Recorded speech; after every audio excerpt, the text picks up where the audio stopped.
Dear colleagues, today I will present a case of duplication of the renal excretory system with ureteral dilation and ureterocele, which we have followed from prenatal diagnosis to postnatal follow-up.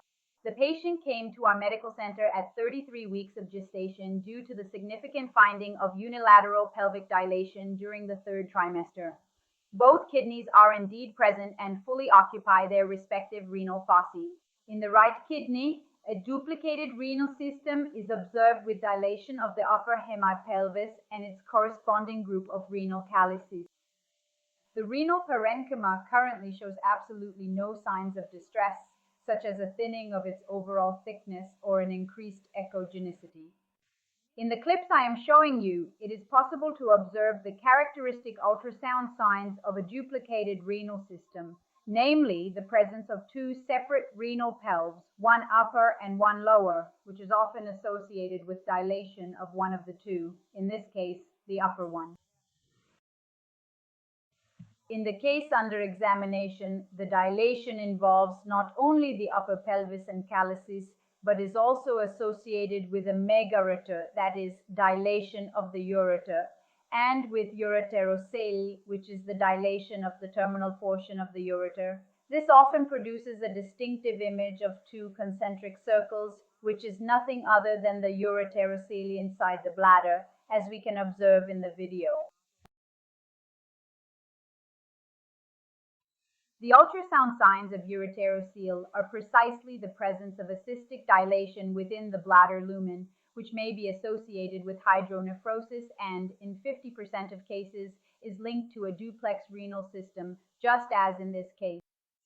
Let's now move on to the management of this case, which typically involves a second-level ultrasound examination to thoroughly study the specific defect in much greater detail and to definitively rule out any other potentially associated urogenital or extrarenal anomalies.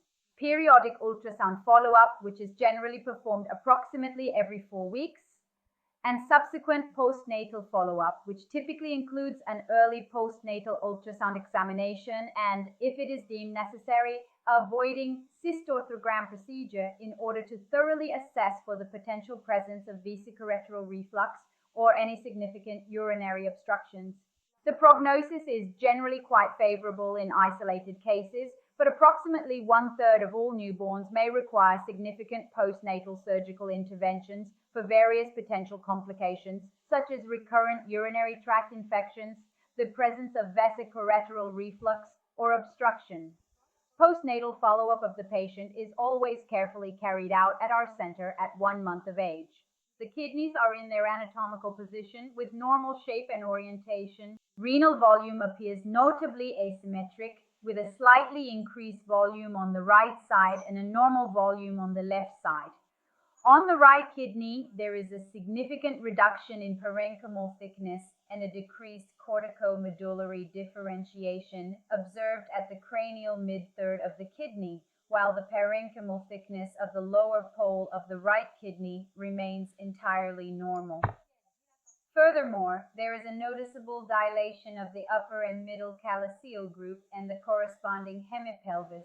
There is also a noticeable dilation of the right ureter, which appears quite tortuous along its entire course up to its entry into the bladder, while at the intravesical site we can observe the clear presence of the ureterocele, which was also visualized prenatally during earlier examinations.